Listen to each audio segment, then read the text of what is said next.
garis yang beda, nah nanti berpotongan ya karena tidak sejajar ya di satu titik.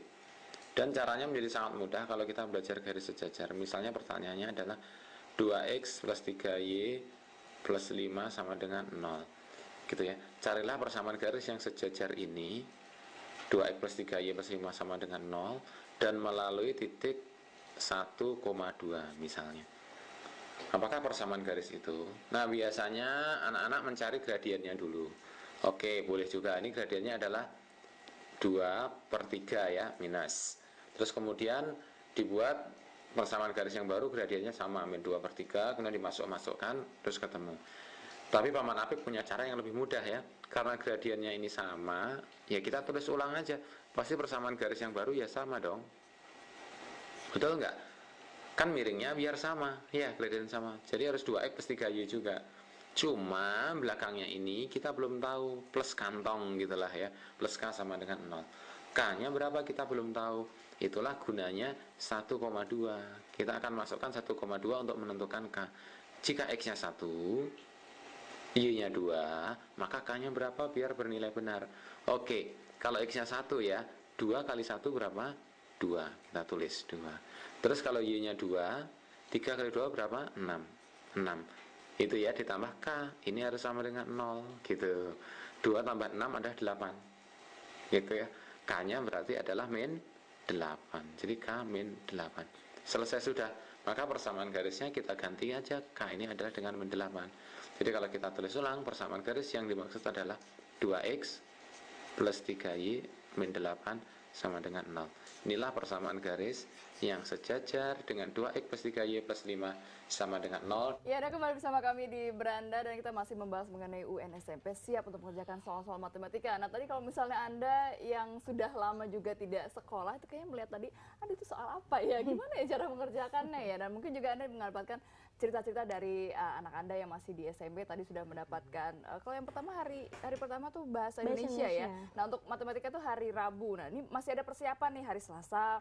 Masih bisa menyiapkan, ntar malam juga bisa menyiapkan bagaimana sih mengerjakan soal-soal matematika. Dan menariknya karena tadi dari Paman Apik ini memang dia membuat soal itu, membuat rumusan sendiri ya untuk mengerjakan soal-soal itu ya.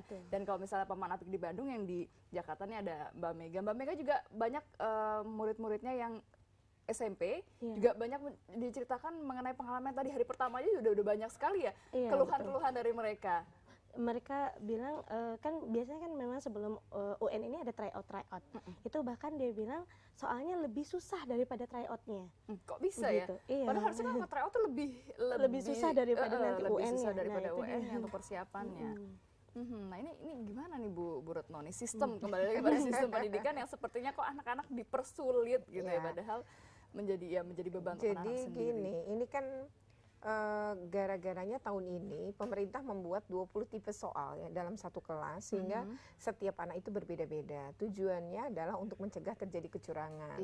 Jadi pemerintah ini tiap tahun kita laporin kecurangan, tapi selalu mengatakan tidak ada terjadi kecurangan. Jadi semua laporan itu dinyatakan 800 laporan tahun 2012 dinyatakan tak satu pun terbukti. Tapi uniknya semua kebijakannya mengatasi kecurangan. Jadi sebenarnya dia mengakui secara diam-diam terjadi agak pelintan kecurangan ya sebenarnya. Nah, yang kasihan adalah anak-anak. Kenapa gini? Prinsipnya dalam tes itu kan soal dari mudah ke sedang terus ke sulit. Nah, karena 20 tipe soal, sementara soalnya terbatas, terjadi kayaknya ngacak soal. Yang terjadi kemudian prinsip dari sulit sedang ke susah itu terlanggar. Begitupun persentase, jumlah persentase. Sebab saya melihat untuk soal bahasa Inggris untuk SMA itu nomor 1, kami melihat namanya soal itu harus ada kesetaraan. Jadi misalnya gini, kalau nomor 1 yang ditanya adalah teks, berdasarkan teks ini itu sudah pertanyaan di bawahnya. Mestinya 20 tipe soal itu semua pakai teks, walaupun teksnya beda-beda. Yang terjadi ada tipe yang pakai teks, ada yang tipe pakai tabel, ada tipe yang definisi. Itu artinya sudah tidak setara. Ini saja sudah tidak reliable dan tidak valid lagi. Nah, ini kemudian soal-soal ini ada anak yang dapat soal sulitnya lebih banyak, gitu. Ada yang mendapatkan mudahnya lebih banyak. Tapi bisa jadi ada yang dapat mudahnya lebih banyak. Jadi prinsip ibadah kalau gitu untuk lingkungan ya. Nah, saya rasa muridnya jangan-jangan pas dapat yang lebih banyak susahnya. Ini menjadi tekanan tersendiri. Baik, ada telepon tampaknya. Halo, selamat sore.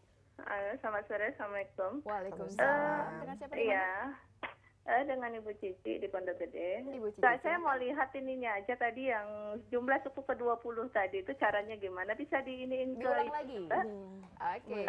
jumlah Silakan suku aja. Ada lagi tadi. mungkin Bu Siti, anaknya Diulang. masih Ya. akan UN ya? Lagi UN Ya, ya? kebetulan saya kan anak saya lagi mau ujian juga UAN, jadi saya biar tahu nanti kan gampang kita ngajarinnya. Oke, baik Bu Siti. Ibu yang baik. Iya, terima kasih Bu Siti. Anaknya juga langsung suruh nonton juga ya, biar langsung tahu gimana cara mengaplikasikannya. Mungkin boleh Mbak Mega mungkin dengan angka yang lebih gede lagi gitu. Dengan angka yang berbeda untuk deret suku tadi. Oke. Silahkan. Agak lebih susah boleh? Agak lebih susah boleh, karena kan siapa tahu UN-nya dapatnya yang susah-susah kayak anak-anak sekarang gitu ya. Yang SMA kemarin kan juga mendapatkan ada yang lebih susah dibandingkan teman-temannya karena acaknya tadi. Silakan Mbak Mega.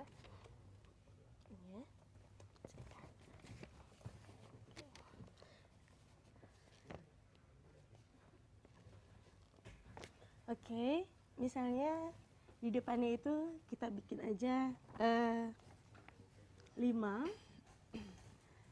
lalu 8, lalu 11, 14. Oke, berarti kan kita dapat beda ya, beda. Untuk suku, kita langsung masuk ke jumlah suku ya, atau jumlah suku ke yang agak besar mungkin 50. Oke, jumlah suku ke 50. Di sini kan bedanya adalah 3. Bedanya 3, berarti kita cari dulu suku ke 50-nya. Untuk suku ke 50 berarti U50 ya. Itu sama dengan seperti yang tadi kita bilang. Kita cari dulu suku ke 0-nya. Berarti ini dikurangin 3. Ya, suku ke 0-nya dikurangin 3 berarti adalah 2. Oke, berarti 50 dikali bedanya, 50 dikali 3 sama dengan 150 ditambah suku ke 0-nya, 2. Berarti sama dengan 152. Oke, kita sudah mendapatkan suku ke 50-nya. Nah, untuk jumlah sukunya kita menambahkan tadi. Suku pertama yaitu 5, ya. Berarti sama dengan, saya tulis lagi, S50-nya sama dengan suku pertama yaitu 5 ditambah dengan suku yang terakhirnya yaitu 152. Berarti kan sama dengan 152 ditambah 5, 157. 157, tinggal tadi saya bilang kalau kita punya sepatu 50 berarti kita punya berapa pasang? 25 pasang. Berarti tinggal dikali 25, seperti itu. Kebetulan kita juga punya cara bintangnya ini. Ada cara lagi ya Mbak? Ada ya? caranya. Lebih Kalau mudah untuk lagi menghitung cepat ya, 157 dikali 25. Oke. 7 dikali 5, 5. Taruh 3-nya. 25 ditambah 14, 39 ditambah 3 berarti 42. Taruh 4. Lalu di sini 5 ditambah 10, 15 tambah 4, 9, taruh 1, terakhir 1 kali 2, 2, tambah 1, 3. Berarti sama dengan 3.925. Selesai. Seperti itu. Wow, luar biasa Mbak Mega. Saya sampai terbengong-bengong nih untuk mencoba mencerna, tapi memang jadi mudah ya ketika akhirnya bisa menemukan. Tadi yang penting adalah mencari S0-nya dulu ya. Iya, betul. Untuk nyari suku terakhirnya, kita cari S0-nya dulu. Kita nanti jumlah suku yang diinginkan, misalnya kalau mau suku ke-20 atau ke-50, itu tinggal dikalikan bedanya, ditambah S0-nya. Gitu.